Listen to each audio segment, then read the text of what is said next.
Message Imana igufitiye uyu munsi, muzashaka mumbone nimunshakana umutima wanyu wose. Wumve neza kano kantu, Bibiliya iravuze ngo nimunshakana umutima wanyu wose muzambona.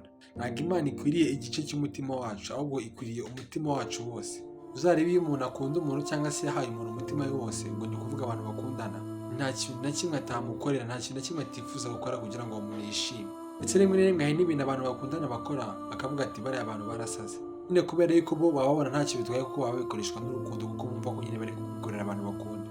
Uko niko dukwiriye gushaka Imana, dukwiriye kuyihereza umutima wacu wose, nk'uko tubasha guhereza abantu dukunda imitima yacu yose cyangwa se abo twihebeye, niko dukwiriye guhereza Imana yo mu ijuru umutima wacu wose, nibwo nayo tuzayibona byuzuye. Impamvu tuyisaba ibintu ntituyibona ako kanya cyangwa se ntituyibone mu buryo bwuzuye, ni ukubera ko natwe tuyishakashaka nyine tubishyiramo intege nkeya. Ariko tubaye tuyishakana umutima wacu wose 100%, nawe ubwawe yiteguye kutwishyurira 100%. Reka dushake umwami wacu Imana bigishoboka yuko abona. Shalom.